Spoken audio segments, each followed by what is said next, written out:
now call on the Chairman of the Committee, Deputy John McGuinness, to move the motion. I so move. And to speak, he has 15 minutes. Well, first of all, the motion before us today has been agreed by the committee. It was agreed without amendment on the 24th of May 2018. The original report was laid before the House on the 15th of March of this year.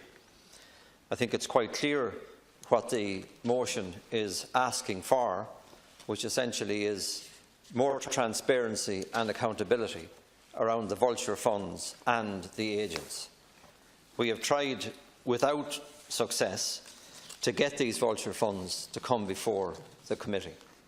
In fact, in 2017 there was 18 requests, or 19 rather. In 2018 there was 19 requests. Now, and of course I think there was maybe one that replied. The rest either refused or didn't respond at all. And these are the very funds that are purchasing loans in this country and doing awful damage to Irish society. Irish society being families that you and I, Minister, represent, and that are in serious difficulty in terms of their homes. But compare that record to the Department of Finance from 2013 to 2016, where they met the Vulture funds on 125 occasions. 125.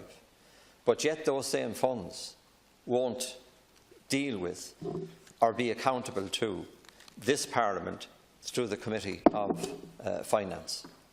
And that is truly shocking. And what's even more shocking is that your amendment today, which came through very late in the day, accepts generally what's being put to the Parliament here. But it avoids insisting on the Vulture funds engaging with the committee and indeed regulating them to the extent that they must attend. It's a shameful piece of work on your behalf. Now, this is you or the government attempting to avoid accountability in relation to these funds. Because, like Europe, your belief is that there's a need for these funds in a capitalist society where capitalism is completely without regulation. That's what's going on here. And you're turning a blind eye to it. Now, unfortunately, politically, there is this confidence and supply arrangement which stands in the way of the main opposition party giving real opposition to the government and its policies. And I would like to think that on this occasion we could stand up to the government firmly in the interests of the Irish people. Whether that causes a general election or not should make no difference. But that we should stand up to the government on behalf of the people that we represent and demand the type of accountability that has been asked for by an all-party committee of this House. Your colleagues on the committee, our colleagues here from this side of the House and others, have agreed unanimously with the motion that is before us. To reflect on the confidence and supply arrangement, it says here that this is the agreement to significantly increase and expedite the delivery of social housing units and remove barriers to private housing supply and initiate an affordable housing scheme. Now, I know you've failed in that respect. I think that's pretty much acceptable all over the country. The second part of that is that you agreed with this party here to protect the family home and introduce additional long-term solution for mortgage arrears cases. You haven't protected the family home. We're looking at a possibility of 16,000 evictions. The central bank will tell you that there's 50,000 mortgages in arrears of one kind or another. We're told that the Vulture funds, when they buy these distressed mortgages, have no regard for the code of conduct for the individual that is caught in this case. In fact, they treat them in a way that should not be accepted by any civilised society. It just should not be accepted.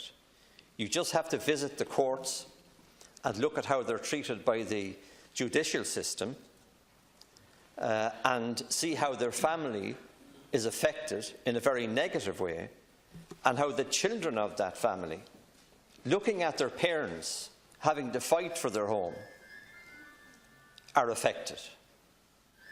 Look at what's happening within the Vulture Fund community now in Ireland.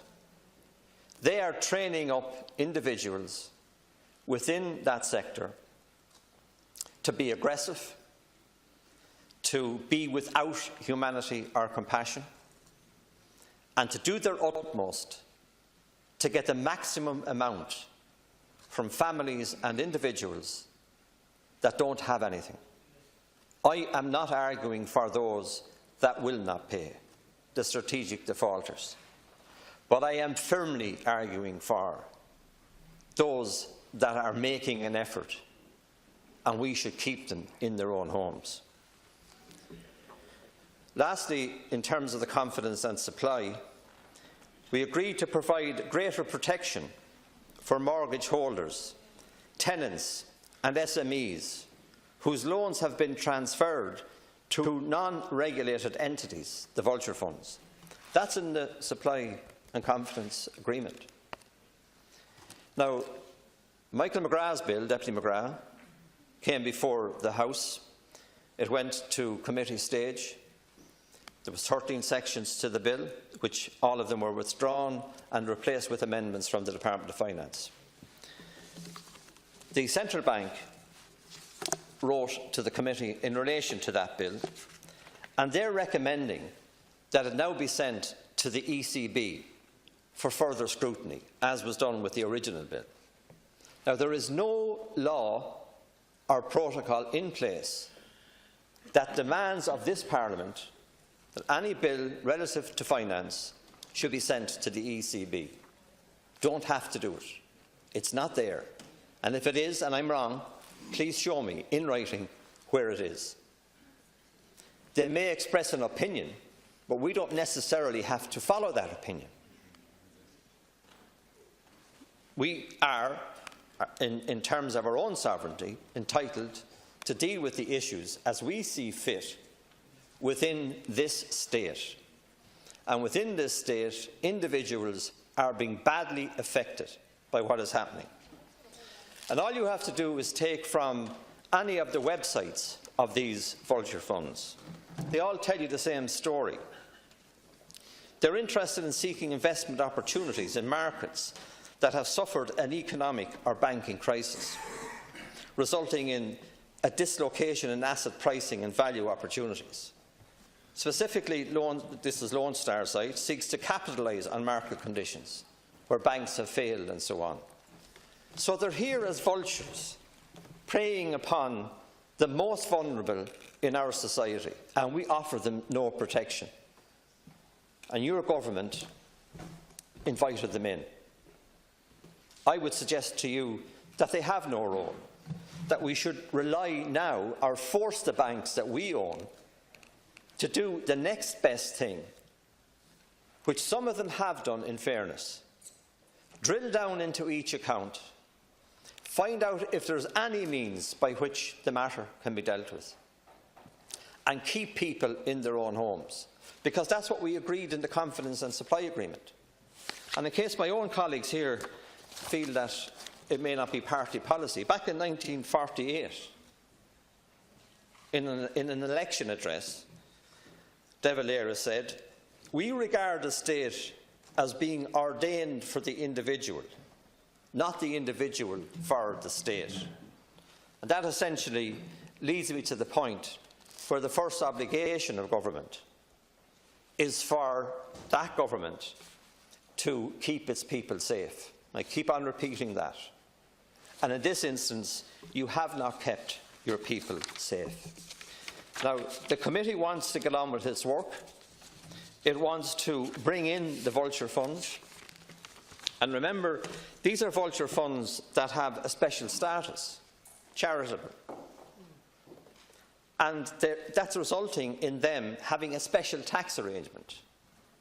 I wonder, is that special tax arrangement similar to Apple?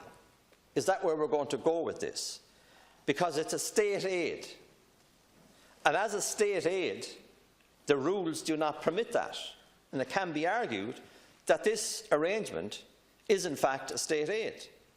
So will we have a case in the future where these vulture funds will have to repay to the state what they should have paid in the first place? But we are letting the banks off the hook. No tax on the banks, not even at a marginal level where we can say to them, notwithstanding what we have agreed with you, we're going to ask you to pay $250,000 in tax. Remember, they make in excess of €1 billion. It's simply morally wrong that they would be allowed to do that in a state where people are victims of the system, where we save the banks and I won't save our people. They shouldn't be allowed away with it, scot-free.